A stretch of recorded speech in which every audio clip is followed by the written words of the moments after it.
Hello, welcome, नमस्कार। Welcome to our show Mukesh talk. बात करते हैं हम पैसों की, पैसों को बचाने की, पैसों को बढ़ाने की। और उसी सिलसिले में आज बात करें कि भाई मार्केट बहुत डावाडोल है। ट्रम्प साहब ने कल रात को फिर से एक बम फोड़ दिया। उन्होंने सारे ब्रांडेड पेटेंटेड फार्मा पर 100% टैरिफ का अनाउंसमेंट कर दिया। और उसका इफेक्ट आप देख रहे हैं हमारे अपने मार्केट में, जो आज पूरी तरह गिरा हुआ है। और मार्केट एक्चुअली पिछले 7 या 8 दिन से लगातार गिर रहा है। तो इस कंडीशन में अगर हमें इन्वेस्ट करना है तो किस म्यूचुअल फंड में और किस म्यूचुअल फंड में इन्वेस्ट करना चाहिए, ये एक बड़ा सवाल है। देखिए, अमेरिका के टैरिफ से हमें क्या फर्क पड़ता है? क्योंकि वो टैरिफ हमें तो पे करना नहीं है, वो तो अमेरिकन पब्लिक को पे करना है। Then why we are worried? हम लोग वरीड इसलिए हैं क्योंकि हम वहां सामान एक्सपोर्ट करते हैं। और 50% टैरिफ उन्होंने इंडिया के ऊपर लगा दिया तो भाई वो हमारा सामान वहां बिक नहीं पाएगा। इतने हाई टैरिफ पे, इतना टैरिफ क्या है? इम्पोर्ट टैक्स है। अब अगर 50% का कॉस्ट का इम्पोर्ट टैक्स लग जाएगा तो हमारी चीज महंगी हो जाएगी, वहां बिकेगी नहीं। अमेरिका की ये सारी दादागिरी इसलिए है क्योंकि देखिए, वहां आबादी कुछ 33-34 करोड़ ही है। इंडिया के मुकाबले देखें तो कितना कितना हिस्सा हुआ? हम लोग 145 करोड़ के आसपास है, 150 शायद पहुंच गए हैं। 145 पकड़िए। 33 करोड़ के हिसाब से ऑलमोस्ट हमारी चौथाई हिस्सा भी नहीं है वो। 1/4 उनकी पॉपुलेशन है। लेकिन उनका जो कंजम्पशन है हर चीज में, बहुत ही फिजूल खर्च और बहुत ही बर्बाद चीजों को बर्बाद करने वाले आदत है वहां। तो उनका जो कंजप्शन है हमारे इंडिया के मुकाबले मोटा मोटा लगभग 6 गुना है। यानी कि आप यूं समझिए कि आप एक कुर्सी में काम चला लेंगे, उनके यहाँ 6 कुर्सी लगेगी। आप थोड़ा सस्ता वाला सोफा लाएंगे, वो सबसे महंगा वाला सोफा लाएंगे।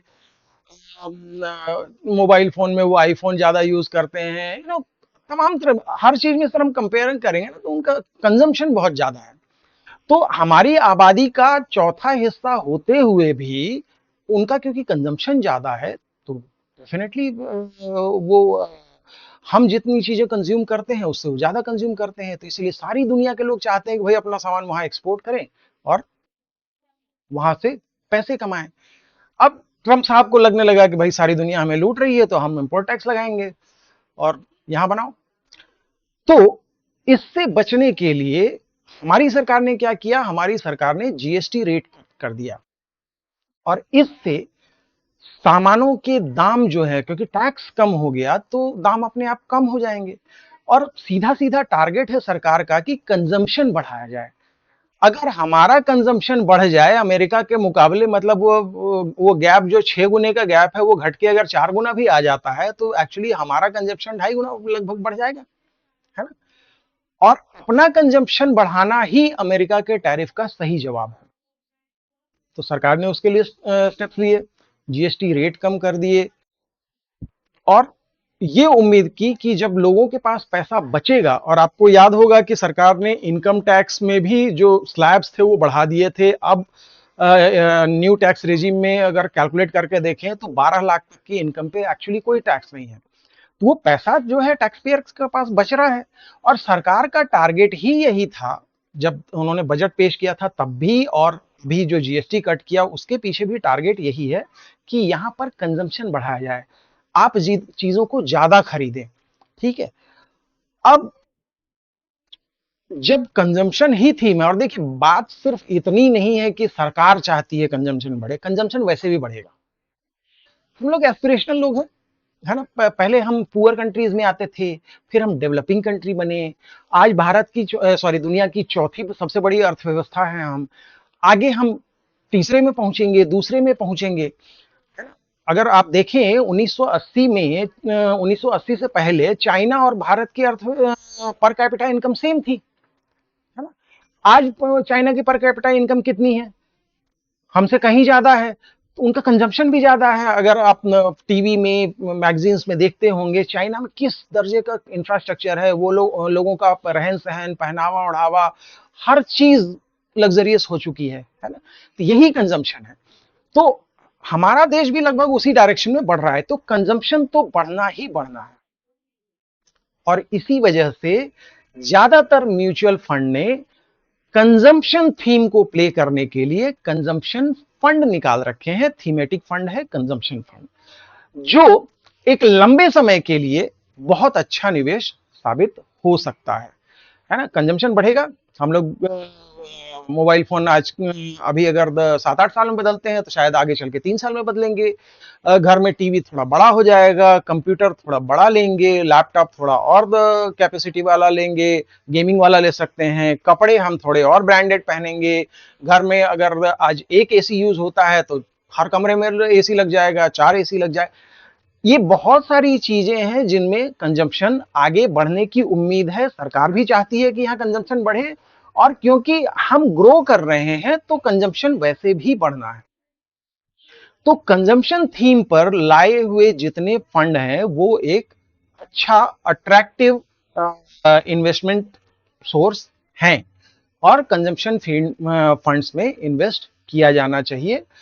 लेकिन अब यहां मैं आपको एक और चीज बता दूं, अगर हम निफ्टी के कंजम्पशन इंडेक्स को देखें तो उसमें 30% वेटेज जो है वो एफएमसीजी का है, फास्ट मूविंग कंज्यूमर गुड्स, यानी कि साबुन तेल कंघी है ना, बिस्किट मैगी, आपका टूथपेस्ट, राइट, वॉशिंग पाउडर, और दुनिया भर की जो मसाले वसाले सब सब सब एफएमसीजी में आता है ना। तो कंजप्शन इंडेक्स में ही 30% वेटेज एफएमसीजी का है।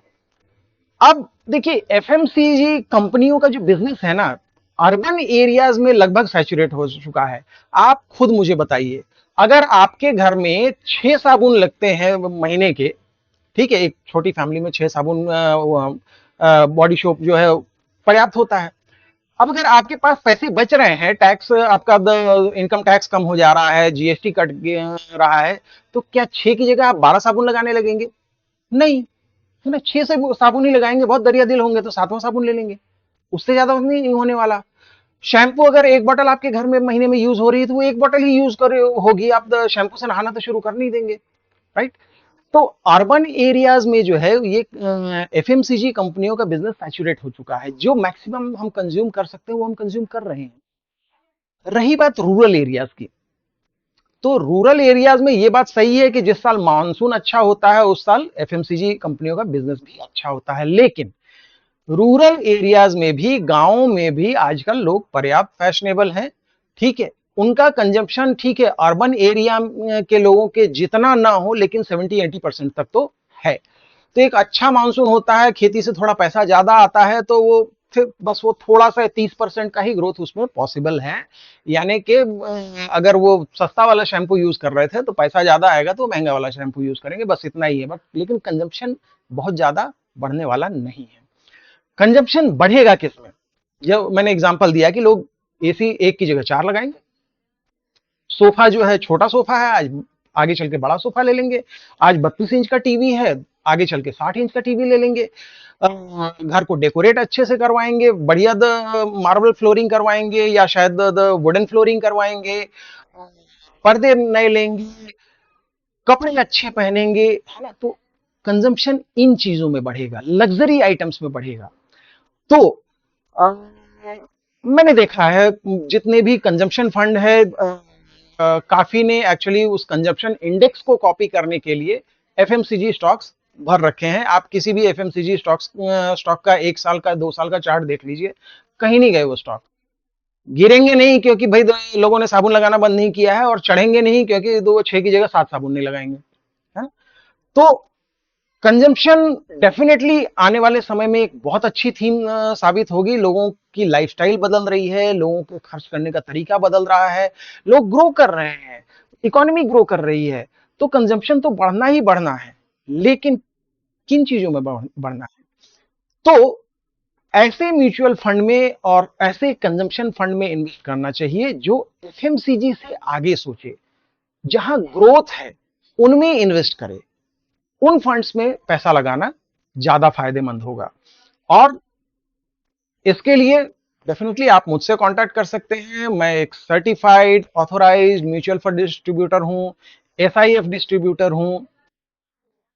तो मुझसे जो भी जानकारी मिलेगी और जो भी सजेशन मिलेगा वो एक ऑथेंटिक सजेशन होगा। आपके पोर्टफोलियो को सही ढंग से रीअरेंज करने में भी मैं हेल्प कर सकता हूं। तो अगर आपको मेरी बातें पसंद आई हो और अच्छा लगा हो तो इस वीडियो को लाइक कीजिए, अपने दोस्तों के साथ शेयर कीजिए और प्लीज इस चैनल को सब्सक्राइब जरूर कीजिए। देखिए, चैनल को सब्सक्राइब करने में पैसे नहीं लगते, यूट्यूब बिल्कुल चार्ज नहीं करता, इट इज एब्सोल्युटली फ्री। लेकिन हमारे जैसे कंटेंट क्रिएटर्स का हौसला बढ़ता है कि ज्यादा से ज्यादा अच्छी जानकारी आपके लिए लेकर आए।